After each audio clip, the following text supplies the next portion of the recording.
Shocking federal charges brought against once beloved music icon Sean P. Diddy Combs now could be his complete fall from grace. I mean, it was only a year ago that he got the key to the city here in New York.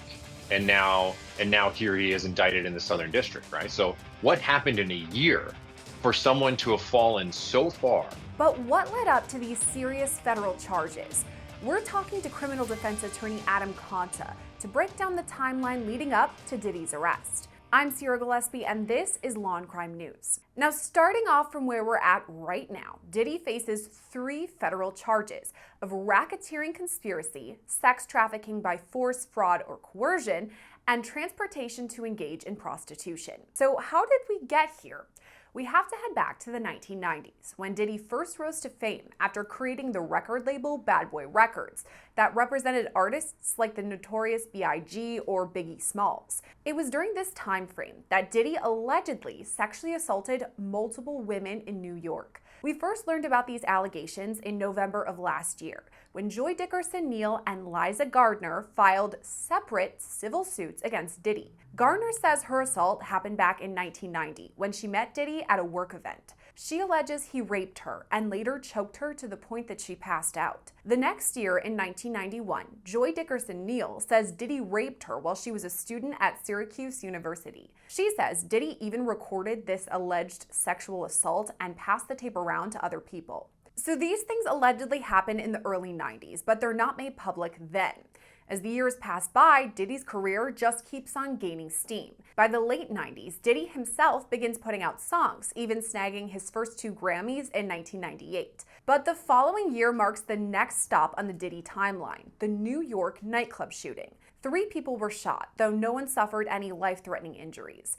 Diddy, the rapper Shine, and a man named Jamal Barrow were all arrested, and so was Diddy's then-girlfriend Jennifer Lopez. J-Lo's charges were dropped, but both Diddy and Shine went to trial. Diddy was acquitted, but Shine was convicted on charges of attempted murder and criminal possession of a weapon.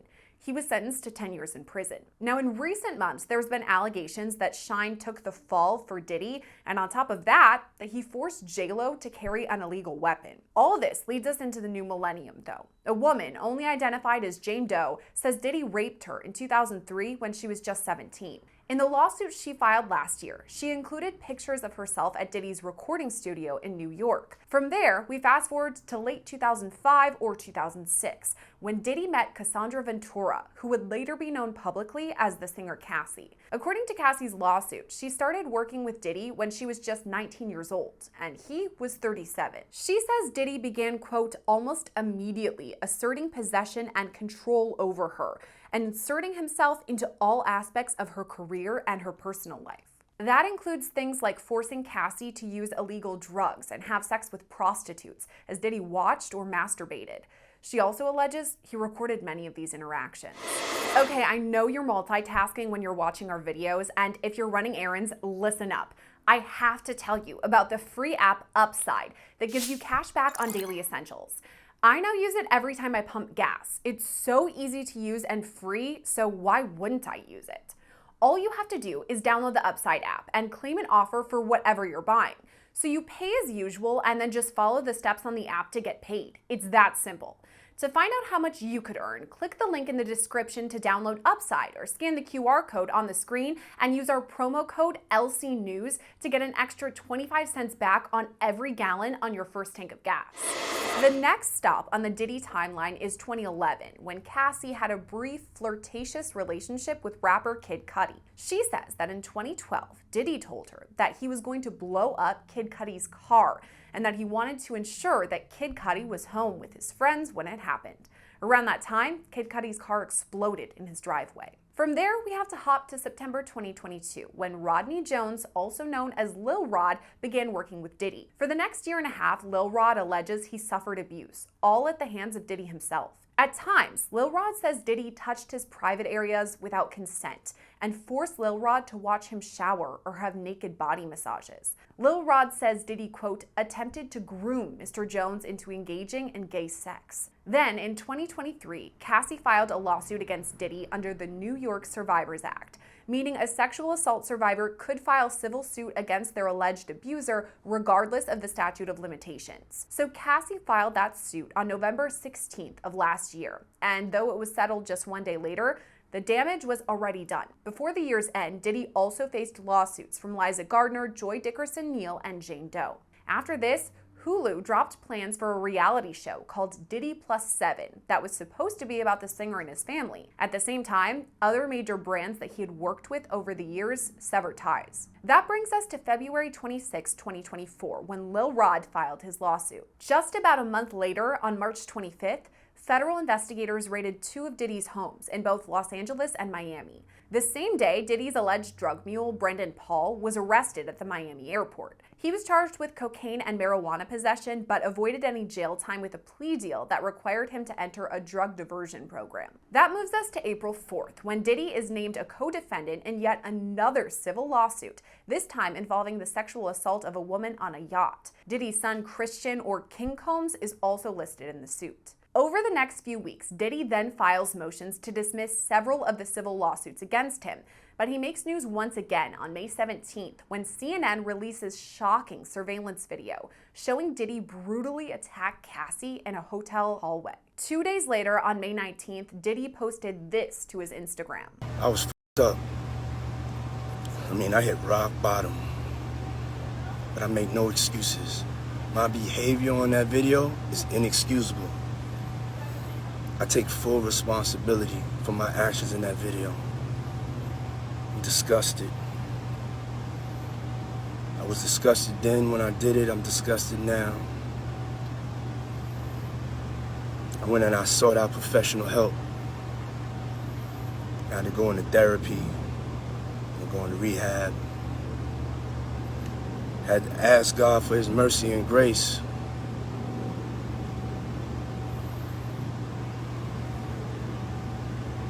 I'm so sorry. But I'm committed to be a better man each and every day. I'm not asking for forgiveness. I'm truly sorry. 2 days after that post, Crystal McKinney filed suit against Diddy, alleging he drugged her and sexually assaulted her back in 2003. All that brings us to September 11th, when singer Dawn Richard filed another civil suit against Diddy, alleging he touched her inappropriately, imprisoned her, and even threatened her life. All this leads us to Monday, September 16th, when Diddy is indicted by a grand jury on federal charges. At about 8:30 that night, he was taken into custody by Homeland Security at the Park Hyatt in New York. The indictment was unsealed on September 17th, charging Diddy with racketeering conspiracy, sex trafficking by force, fraud, or coercion, and transportation to engage in prostitution. The court doc details accusations dating back to 2009, alleging Diddy had a pattern of illegal activity over the course of more than a decade. And it's those alleged illegal activities that led us here to this federal indictment. To understand more, we now turn to criminal defense attorney Adam Conta. Okay, so this is a story we've been following for 6 months, more than that. Since the federal raids, we've been kind of seeing this coming, didn't really know when, and now the indictment finally came down. So just at that point, what are your initial thoughts about this indictment? Well, I think it's a real problem for him. It lays out what they believe is a pattern of illegal activity, all in the names and the furtherance of the Combs enterprise. I think it lacks some details, but we have, because this is an ongoing investigation, and because it's sort of been in the public sphere for a while, we have more details than we normally would. They've laid out a pattern of conspiracy and racketeering that they've charged him with. But part of that is obviously that one of the victims is his ex-girlfriend Cassie, who filed this major lawsuit last year in November against him. But we kind of have the details from that lawsuit as well, so we can kind of insert those as really the jump off point to how we got here now today. But he's got some real legal challenges ahead of him, absolutely. Talking about the indictment really quick before we go into the timeline, I was kind of surprised at the length of it. It's only about 14 pages. There's only 3 charges. And as you said, there's not that much information in it. So is it possible that the feds are going to add more, or what would that look like? It could be, but the fact that there's racketeering involved, I mean, what racketeering essentially is that the federal government thinks that they can prove that he broke two specific laws in this sort of group of 35 that make up these kind of racketeering eligible charges. And so if they can get over that hurdle, even though there are only three counts, and I was surprised too that it wasn't a lengthier indictment with a lot more detail in it, the counts that are there are enough to put him in jail for a long time. And we can't gloss over the fact that there were a couple defaced AR-15s there. There was an unknown amount of narcotics there, including meth and other prescription drugs that were illegally obtained, allegedly. And so I think what the public is going to be looking for is a lot of details on the sex trafficking, on the kidnapping, but mostly on the sex-related crimes. That's kind of what the public likes to sink their teeth into. And I'm sure we're going to be hearing the term freak offs a lot over the coming days and weeks because that's the soundbite that you immediately get from this indictment. But if you're looking for more details on sort of the torrid and terrible things he's done to these alleged victims over the years, then the indictment does not have a lot of explanation there. You brought up a good point about the pattern, showing that Diddy had a pattern to break the law in this many ways. And it all goes back kind of to Cassie and the civil suit that she filed. Obviously, they had a relationship for several years. She alleges some pretty serious accusations against him. So, how important is Cassie going to be in regards to this federal case? Well, she's going to be incredibly important in terms of her lawsuit is really what opened up the public's attention to it, and so that's really what got everyone going. That's what got the authorities looking into her more. I mean, it was only a year ago that he got the key to the city here in New York, and now here he is indicted in the Southern District, right? So, what happened in a year for someone to have fallen so far, and not just got the keys to the city a year ago? He was what was he? He was given like the lifetime achievement award in the VMAs. That was just last year too. I mean, this is someone who is at the top of the public sphere in terms of reverence, in terms of respect, in terms of what they mean to the city and to the community. And for it to turn around this fast, I think we have to look directly at Cassie and her lawsuit filed on November 16th. And even though they settled it a day later, again, the details of what was alleged got out there. And then what that really did, just like the Me Too movement, it started other people who are alleged victims of his thinking, well, maybe now is my time to come forward. If in fact that they felt threatened by Diddy, if in fact they were coerced not to say anything through violent threats, through physical threats, through emotional threats, and potentially of having whatever acts they committed with Diddy being recorded and even having those used against them as electronic threats. Um, After Cassie's lawsuit, they started to come out, and then you saw another lawsuit in December, and then another one, and another one, and so there were a couple that came out that really started steamrolling this sort of this change in a public opinion of him, just like happened with R. Kelly, although these are separate charges and they have not been proven like R. Kelly's. But just like in R. Kelly, it took the public a little while to kind of get around this notion of this pop superstar who we've grown to love for decades, and now kind of peel back the onions to his personal persona that could be quite disturbing. And so, even though she is not going to be she might not be doing interviews and she might not be out there sort of as the public figurehead of this indictment. She's certainly at the genesis of it and is the reason this whole thing got rolling. It's really like all roads lead back to Cassie's lawsuit because, as you said, it spurred other people to come forward and feel comfortable sharing their stories. But what I'm wondering about this is okay, so it was filed one day, the next day it settled completely. I'm wondering why Diddy even took it that far. Like, why didn't he settle outside of court before she even filed publicly so that these allegations wouldn't get out? You can go back in time and look at every single case like this, uh, and you can ask that same question. And on the other side of it is someone who's saying, "Yeah, I should have paid him off immediately. I should have done this way back when." I mean, you can look at it at Harvey Weinstein, you can look at it at Diddy. Now, to be fair, what that would ultimately be doing is paying off reprehensible activity and paying for just monstrous conduct if you believe what has been alleged. But but we understand the world in which we live in, and that payoffs and settlements and civil suits are a part of this world. And there is no logical reason why he wouldn't have paid off anyone in the path of filing something like this, because you can't recork this bottle. It's impossible. And if he could go back in time, I'm sure he would have given Cassie $100 million to make this go away at this point. But it's impossible, and I think he could be looking at, obviously, not just a significant change in his life moving forward in the public sphere. He could be looking at real jail time. I mean, we're sitting here doing this interview right now. We don't know whether or not Diddy's going to get bail or if he's going to get released. He has one of the best attorneys in the country, at Mark Agnifilo, tremendous attorney. But I think that they could very easily keep him in. He's a flight risk, and he's alleged of doing some really heinous things, even in this brief indictment. Going back to the indictment, it kind of outlines a bit of a timeline. We talked about the pattern. It mentions the year 2009 when these things started happening, or that's at least when it dates back to. But we've seen some civil suits against Diddy that date back to the 90s, way farther than 2009. So why weren't those things listed or included? I think it's one of those things that they try to include what they can prove or what they feel like they can prove. And sometimes charges are just too remote to have enough credibility to add to an indictment like this. So even if they believe that those incidents happened, I think as far back as 1991, even if they believe those happened, it just might not be pertinent to proving this case and these charges. Obviously, 2009 is a lot more recent than the 90s, but it's still 15 years ago. I mean, technology has changed since then. People have moved on, died, forgotten things. How are they going to prove the things all the way back in 2009 that they're alleging?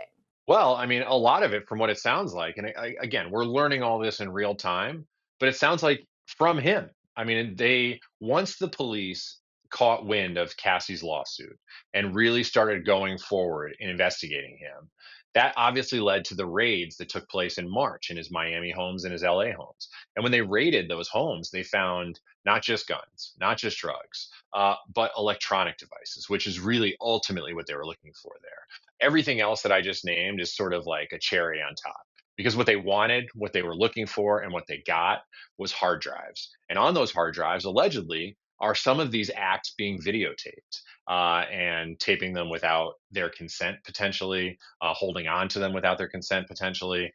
But aside from those issues, which may or may not exist, they also may lay out a pattern of abuse. They might show abusive behavior. They might show unwanted narcotic consumption or sex that had been denied and then sort of forced upon. We just don't know yet. But I think a lot of the evidence, especially for those older cases, may come from his own recordings. Going back to those federal raids where we got those recordings, or the feds, I should say, rather, got those recordings, it's been 6 months since then. So, I mean, half a year that Diddy could have guessed potentially these indictments are coming down against him. What was his team doing to prepare? I mean, I'm sure that they were trying to prepare for whatever could be brought against them, but what do you think was happening? I think they were trying to coordinate with the U.S. Attorney's Office, be as cooperative as possible while trying to achieve their ultimate goal, which was not getting prosecuted at all. So, yes, they absolutely knew this was coming. Today is not a surprise to Diddy. Today is not a surprise to Diddy's lawyers.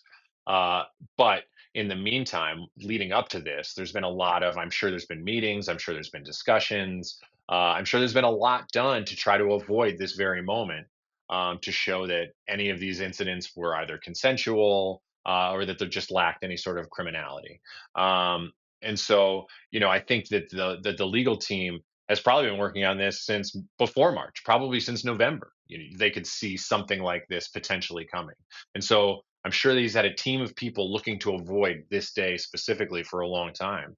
But it was just, I think, inevitable with the amount of evidence that seems like is out there. So that's the defense side of things, but this half a year time frame, maybe more than that, also is what the prosecution had to kind of build their case against Diddy. So that lengthy time frame, do you think that was helpful for them that they were kind of doing the same thing he was? Oh yeah, yeah, yeah. They were doing much more, I'm sure. Because the feds don't bring a case unless they already know that they can prove it. That's just the way it works. If the feds don't think they can prove a case, then it's going to go to state court, and they'll let the state courts handle it there. But they don't arrest someone until they already feel like they've got the goods. So in the last 6 months, they haven't just been going through those computers. They haven't just been looking at what was recovered. They've been interviewing and flipping people, 1,000%. They've been talking to his associates. They've been talking to his former employees. They've been looking for more victims to corroborate stories. And when they find those employees and they find those victims, they use those stories to corroborate each other and to corroborate other claims. And so I'm sure that there's going to be many people up the hierarchy of the Combs enterprise, which is really just Bad Boy Records and his sort of media empire. They're going to find people along the way. It could be housekeepers, it could be gardeners, it could be record executives. You just don't know because there's so many people named along the list of potential witnesses here that it's almost impossible to predict how many witnesses the federal government could have at this point. And so that's what they've been doing for the last 6 months. And I know this is so far out because the indictment just came down yesterday. I mean, it could be quite a while until this actually goes to jury trial, but that's what everybody is wondering. That's when we're going to get a lot of the information. So, when it does come time for that, what are you thinking? I mean, you just talked about the dozens of witnesses that they could have. I mean, the defense, I'm sure, is going to bring a pretty strong case. What would it look like? Well, today is a day for strength. So today is a day for everyone to go out there, no matter what side you're on, and say, my guy's 1,000% innocent. And the prosecution's going to go out there and say, this guy's 1,000% guilty, and here's why. And so today is just posturing more than anything, even if they did know it was coming. But when we get to that point, when we get down the line and you're looking at an actual trial, he's going to face a lot of time. And if there are teeth to these arguments, which I don't know if there are yet, but these are real allegations, to risk going to trial in the face of what could be insurmountable evidence, especially with what was just recovered at his house, the drugs, the guns, things like that, then I don't think the public should be holding their breath for a trial here. So, that means a plea deal. What would that look like?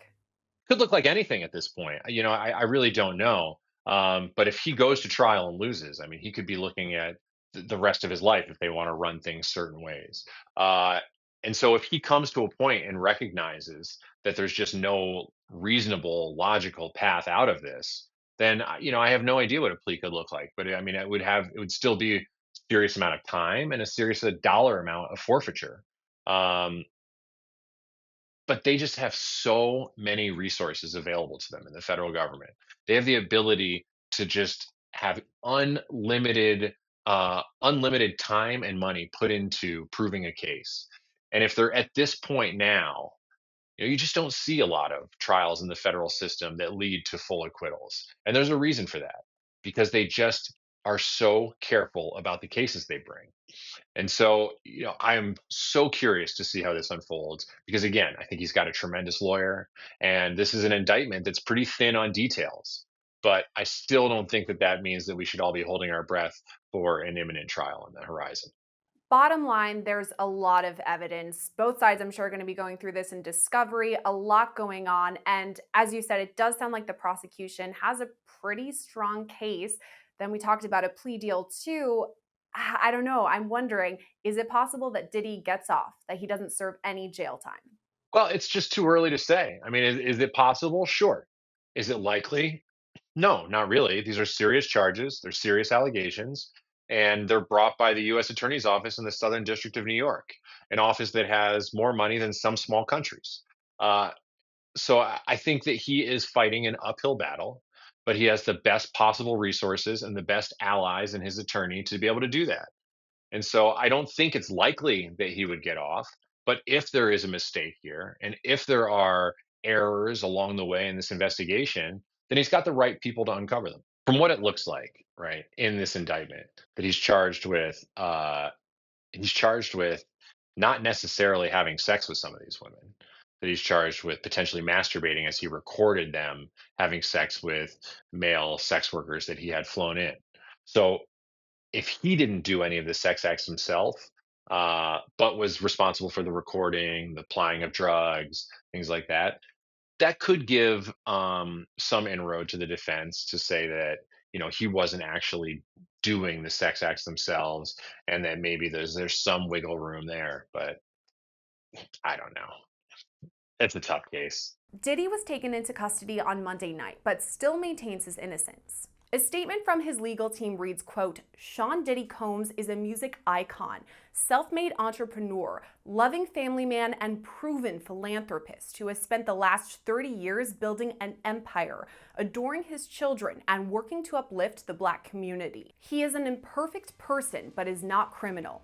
To his credit, Mr. Combs has been nothing but cooperative with this investigation, and he voluntarily relocated to New York last week in anticipation of these charges. Please reserve your judgment until you have all the facts.